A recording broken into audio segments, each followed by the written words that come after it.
All right, welcome to Talking Ball with Bill Flowers, his weekly segment on the show. Very impressed, very happy that Bill is here. He had a nice weekend, a nice little former players gathering this weekend, plus the LSU game. All of that came together. How was the weekend, Bill? It was great. It was a fantastic time. We had Eli had some functions this week. Friday night he had a little function, and then some of the players. The university tried to do a really good job of trying to bring our players back together, and so they wanted to parlay Eli's uh, um, induction to the Hall of Fame and to retiring his jersey with trying to bring players back together. And so uh, there were tons of players from our class ages from 2000 to, really from like we had players there for that were mid 90s to not too long ago. So there was tons of players and it was a blast. Yeah, it looked like a bunch of fun. I saw a picture online of you, Mike Espy, and Chris Collins kind of hanging Yeah, out, kind of getting the band back together. yeah, yeah. That was fun. That was and then I got to see Mike Wallace and Dexter McCluster, two great receivers that were after me. So it was just really cool. It was a really fun weekend, and I think Ole Miss is going to do a better job of this. I think that's one of the things that they've kind of realized that they've kind of dropped the ball on is bringing back the ex players. Um, and I mean, I think they realized, wow, there's not a lot that you have to do to really encourage players to come back. I mean, if you can, you know, I mean, there's enough success over the past, decade that you can use excuses to bring players back, and players want to come back. Players want to feel that, hey, just because you're gone doesn't mean you're forgotten. We want you to be part of this program, and they did a really good job of really trying to capitalize on Eli's uh, number retirement and trying to bring back other players. And they realized that this is you can't really replicate what this weekend was. Uh, Especially with the beautiful weather and then thumping LSU, that was just an icing on the cake. Um, but I know they want players back for the A&M game, and I think they'll start, maybe using like 2003 Cotton Bowl. Like they've never celebrated that. So I Mhm. think if you were to use that as a hey, we want to recognize the 2003 Cotton Bowl team, you get guys coming back out of the woodwork for that. And after us, you have other teams that had great success that I think that they'll recognize as well. And one of the things that was really interesting is that I heard a lot of people said one of their favorite things about the weekend was seeing all the old players, and that was kind of cool to recognize to realize that the fans want to see the old players, and that's cool to know that you can still enhance the someone's experience by just kind of being around the Ole Miss program. Tell me, how does this work for a former player? Whenever you want to go back to a game, walk the fans through what kind of you have to do that. If you want to go back, and this, how does this work? Yeah, well, I mean, they would not be able to accommodate every single player from the past if they all showed up at the game at once. So, uh, if you're part of the M Club, how it's worked in the past was that if you're an active member in the M Club, uh, which is the athletic department's alumni club, um, you essentially you can just walk up, let them know you're there. Then you get a sideline pass, pregame, walk around with you get one guest on the field, but you can take your family. You can really enjoy that. Enjoy the Starnes Manning Center. Um, Look at all the different memorabilia and all the wins and the history of the program. But once the game starts, you get your own seats. They don't furnish seats to the players, unless you call in advance and arrange that. Again, they just can't accommodate every single player and give them free tickets. Mm. So it's really about kind of reaching out and being proactive in that. If there's something special about maybe wanting to get into the facilities, you would reach out to somebody in the athletic department and just kind of give them a heads up and try to arrange something. So that's kind of how I've see how it's structured. Okay. I was just curious about that. Yeah, I'm also a member of the M Club, so I was curious about whatever they do. I get those emails all the time about field yeah, passes, first come first serve, and I right. was like just wondering how that worked. Yeah, yeah, and I again, someone told me that you can't just show up anymore. You have to kind of register because there's if everybody tried to do it, Mm. everybody you wouldn't be able to accommodate it all. So for me, it's been hard for me to get back because it's been really like almost 4 years since I've been back with kids and life and family. It's just hard to get Mm. back. And so, Eli reached out and said, "Hey, I'll let you come back for that." And then the university reached out and said, "Hey, we're going to be having this weekend for the players. I'd like you to come back." And it was just it was one of those things where you could kind of justify, coming back for this game and had a blast and really enjoyed it. Okay. Y'all had a meet and greet the night before. Who was the former player that you kind of fanboyed out for? You kind of geeked out for?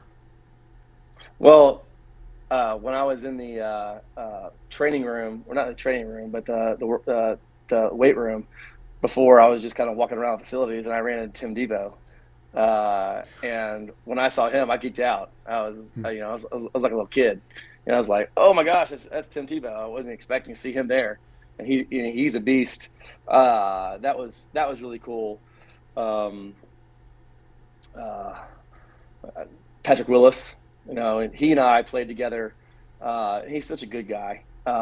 Really enjoyed just talking with him. And you talk about down to earth. You would never know that he's probably going to be a Hall of Famer in the NFL. I mean, he's just your good old guy Mm. that you would just never know. Enjoyed hanging out with him. Obviously, Eli. Um, it was great seeing Chris Collins and Mike Espy and those guys. So it was there wasn't somebody that I was like geeked out about, Mm. but it was really special to get to just tell Eli congratulations on success and then seeing Patrick and just getting to talk with him uh, and all the guys. And did Tay Biddle, was he able to make it back or? No, I didn't see him. Okay, Yeah, he because that would have wasn't been the, available for that. yeah, him and Kerry Johnson would like finish out the wide receiver room back then, right? Yeah, yeah. So, all right, let's get into the ball game. Ole Miss started out. LSU scored first, and honestly, it looked like LSU was getting ready to roll a little bit. Tysheem Johnson makes the play in the end zone, and then Ole Miss just cuts it on and just it's smooth sailing from there. What'd you pick up? So what I picked up was I think the success of the defense is that we've talked about how Ole Miss's defense has to bring pressure. Hmm. If you're going to run that 3-2-6, you better bring pressure from somewhere. And so what I've recognized is they're doing is that they're taking. It seems like maybe they're not, but it looks like this is what they're doing. They're taking that 3-2-6. They're taking that cloud coverage and bringing it up about 5-6 yards, taking those backers and bringing them up a little bit. And so it kind of looks like you almost have these backers so close to the line that they're not having to take on a running back from 2 yards, 3 yards behind the line of scrimmage. They're coming up. What it also allows you to do, it allows those backers to be able to fire through those holes, or it allows a safety or a corner to blitz from not from such a far distance. And so I think that's where our success or defense is coming, is that we're able to get some pressure, but you're bringing some backers, you're bringing some safeties and corners. To me, I think that's what the success is that we're able to get our edge, bringing some pressure. When you bring an edge, you're bringing a middle linebacker or a strong side linebacker through one of the gaps, creating more pressure. You've dropped so many backers that you have everything covered. So I think this new idea, this new way that they're having to try to figure out, how do we accommodate our defensive scheme? How do we modify it to our strengths? Because there's still, I mean, last year was a disaster. The beginning of the year was kind of like, we might be trending on the same direction. And kudos to our defensive coordinator and defensive staff that they are now modifying that and kind of building it into what fits our strengths. Yeah, good thing. The one thing I noticed personally is alignment, like you said earlier, has helped out our defense some. Plus, our edge guys, Cedric Johnson and Sam Williams, Yeah, those guys are just getting it could be a three-man rush, and they're getting pressure on the quarterback. When if they keep the tight end in, they can double team each and every one of the players on the defensive line. Of course, I think yeah, the pressure package is helping that. yeah. So when you have those two edges and you can get that pressure, it doesn't matter if it doesn't matter if it's a three-man front. If you're bringing two edges, your tackle has to fan out wide. And if you're going to double team him, then you have that nose tackle that you have to call for. Well, if you've got those two ends that are creating such demand to be focused on, that's why bringing pressure from up the middle is so important, or a stunt to bring that defensive lineman from a different direction, causing there to be open gaps to bring pressure. I think at Ole Miss, they realize, hey, if you're going to beat us, you're going to beat us by the deep threat. You're going to kill us. You're going to kill us with the big plays. You're not going to kill us by dink and dunking and just keeping the ball out of our hands. And I think that we're showing that mentality and that philosophy is really starting to work, and the players are confident behind it.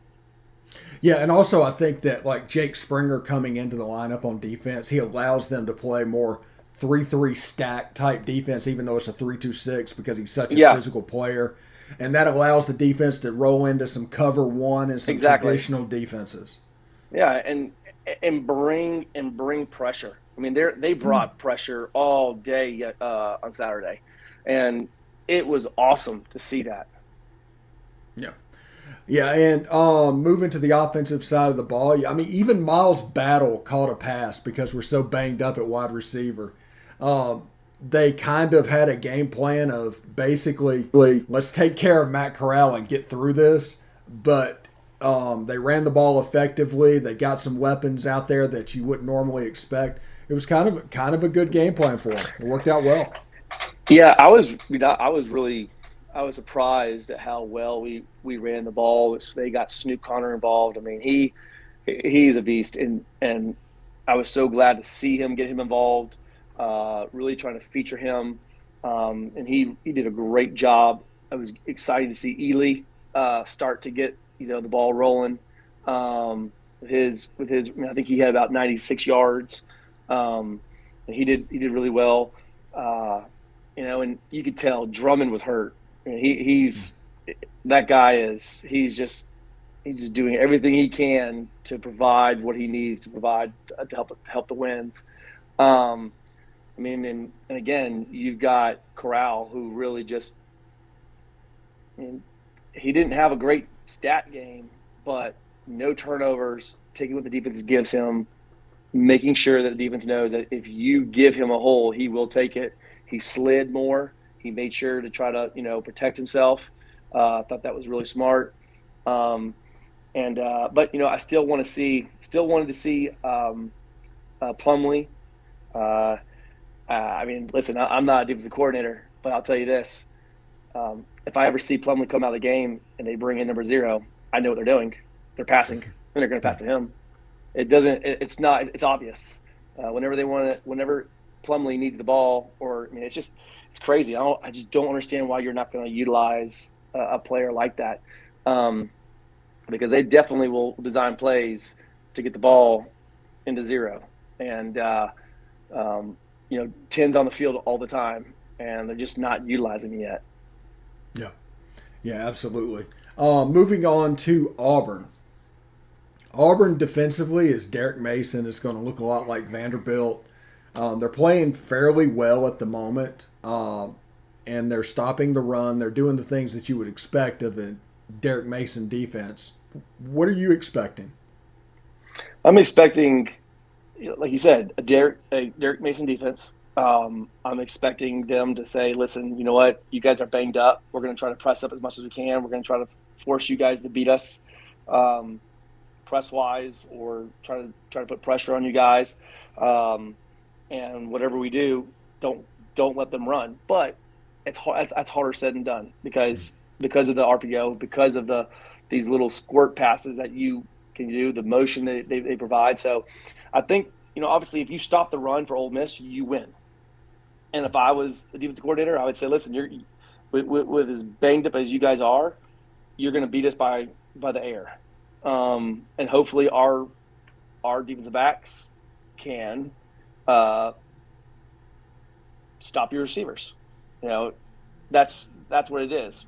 I think if you get Mingo and a healthy Drummond and um, uh, I mean Sanders, I mean you would think no way. I'm not. Those receivers are way too good to say I'm going to bet my defensive backs versus your receivers. But when you have guys that are so banged up, and just what we have, I expect them to stack the box. That's what I would think. Okay. When you were doing your former player things, did you hear any information about future comings of receivers? Did you get any inside info? No, I didn't. I didn't hear anything. Okay. I think I think that I think everybody just wants to know if Kiffin's going to stay. I think that I mean that's just everybody's initial thoughts. From a program standpoint, um, would Kiffin ever leave? I think that's the biggest question mark.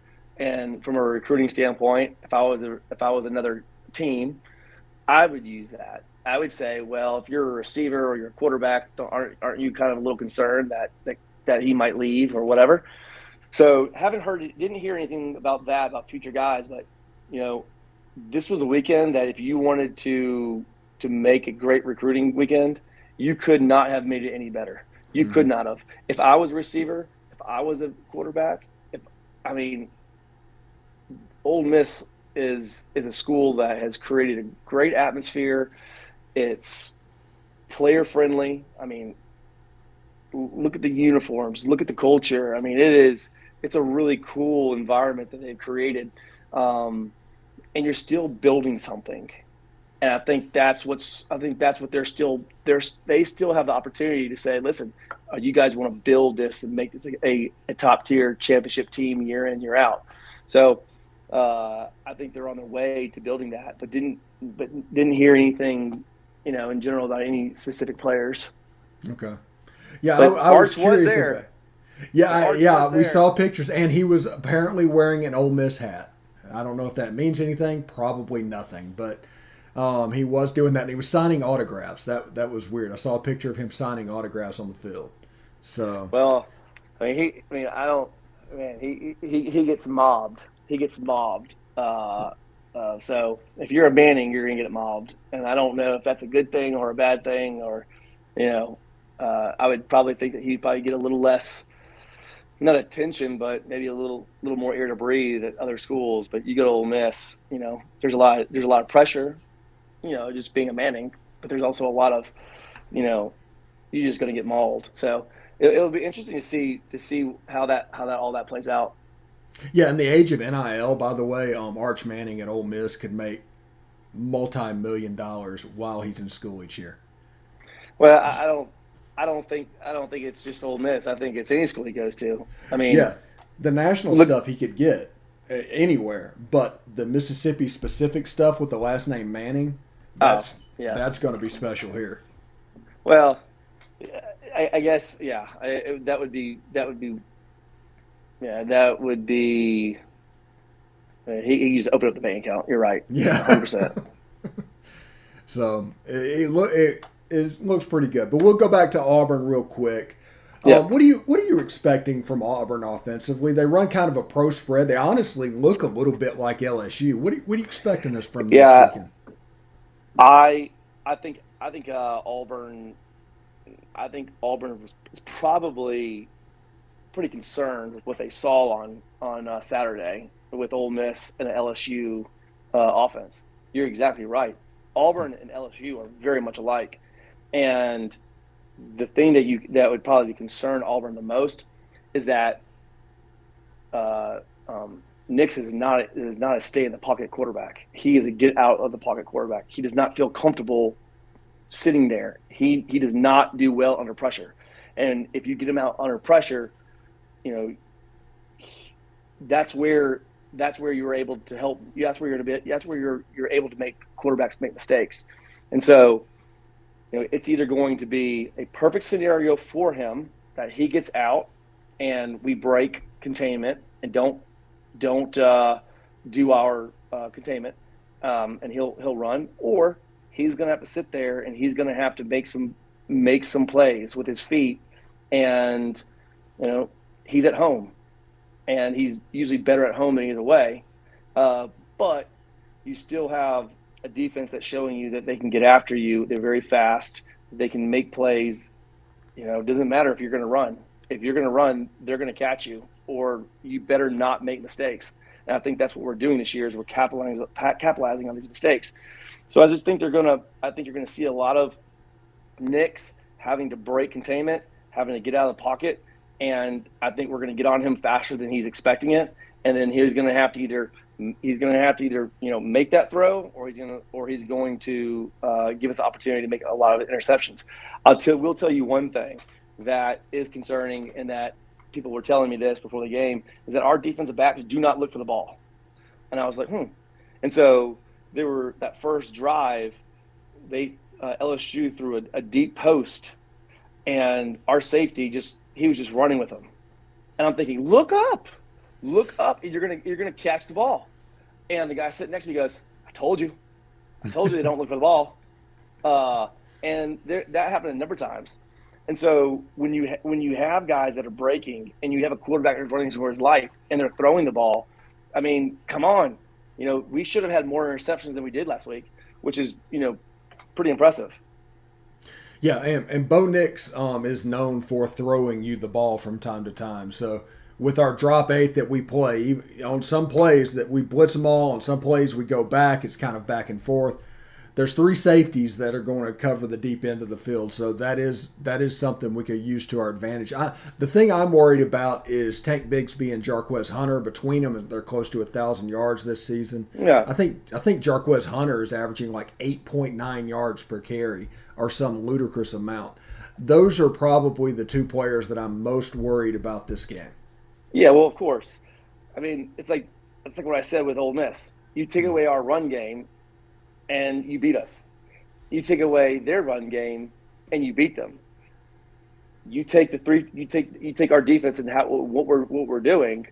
You're having to bring pressure up the middle. So you're having to constantly bring pressure up the middle. Again, if you're going to beat me, you're going to beat me by big plays. You're not going to beat me by just sitting there and just running 10 yards, 8 yards. I'm going to try to meet you before you get going. And I think that's one of the reasons why I think we did so well on Saturday, is because you're bringing pressure and you're keeping the running backs from getting downhill and getting their momentum. And so 100% we have to bring pressure. We have to meet them in the holes. We have to make sure that we do not let that ground game get going. So I think you're exactly right. Those are the two players. You stop them, then you let your quarterback to kind of do what he does, and then, like I said, he's either going to beat you by capitalizing on making plays outside the pocket, or he's going to break down and he's going to throw you the ball. Yeah, and Jordan Hare is a notoriously tough place to play. You played there in 2003. You got the win. That was the Eli or Lorenzo Townsend. I think Yeah, Brandon Jacobs over the top game. it's Um, the loudest. It's the loudest stadium in the SEC, in my opinion. I never got to play in Florida. I mean, I never got to play in Tennessee. But okay, I'll tell you, it was the only stadium that I ever physically felt the percussion of a stadium. okay. What did you guys do to get ready for that? Well, I mean, you just play loud music to where you can't even hear, to Hmm. where you're essentially just lip reading in the huddle and knowing, kind of what the system is. I'm not sure what their protocol is, and how they decide, how they're going to check off. But for us, essentially, Eli would get to the line, and he would hand signal under, behind the line to let us know what he was checking off to, if he was going to check to, Okay. and you just can't hear. Back in your day, you did a year. Didn't you do a year in the IPF too when it first opened? Yeah, I think 2 years. Did you do the crowd noise game inside the metal IPF or was it all outside? You know, I don't think we ever did it inside the IPF. Now that you mentioned that, it was always outside. Yeah, because that place, I was there 04, 05, 06 into 07. And once they started doing that, the tin that on top of the roof and everything would make that place unbearably loud. It's the loudest thing. So they're going to be well prepared, I think. Oh, I'm sure. I'm sure they're gonna listen after Tennessee. Yeah. I think they're going to make sure that they're prepared for that kind of environment. And one of the things that people don't understand, or people might not recognize or appreciate, is that you take every single one of those players at Ole Miss. They're there because they're good. They're there because, especially those who are starters. Listen, they're designed to play in hostile environments. As a player, the more hostile environment it is, the better you're going to play. There are some players out there that when they get in hostile environments, if they don't play well or they're concerned about that, it's very far in few between. The louder, the nastier the environments, usually the more like we want that environment. You want it. Yeah, and somebody like Eli or Matt Corral now, they're probably going to really thrive in something like that. The concern would be if Luke Altmaier had to come out and this was his first start in that environment. Yeah, that was my big concern this weekend Mm. was, you better not let him be the, come into this environment and get, LSU just come after him. Well, you definitely wouldn't want that in in Auburn, in an Auburn environment, because it's not that he wouldn't be able to play. It's just, would he be able to function and communicate the way that he needs to communicate in that kind of environment? Yeah. All right. Thank you very much, Bill. This has been Talking Ball with Bill Flowers. We'll come back next week and talk a little bit of Hugh Freeze and Liberty. We got that coming the next week. So thank you, Bill. And hotty toddy. Hi, Toddy.